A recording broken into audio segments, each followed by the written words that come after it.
ఏలయన మనకు శిశువు పుట్టెను, మనకు కుమారుడు అనుగ్రహింపబడెను. ఆయన భుజం మీద రాజ్యభారముండును. ఆశ్చర్యకరుడు, ఆలోచనకర్త, బలవంతుడైన దేవుడు, నిత్యుడగు తండ్రి, సమాధానకర్త యొక్క అధిపతి అని అతనికి పేరు పెట్టబడును. యెషయా 9:6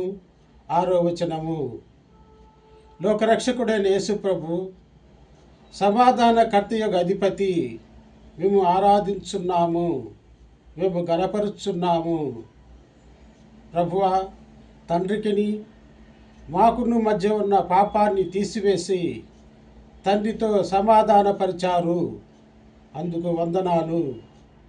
ప్రభువా, మిమ్మల్ని ఎల్లప్పుడూ అనుసరించే ఆశీర్వాదమును మాకు దయచేయండి. ఆమెన్.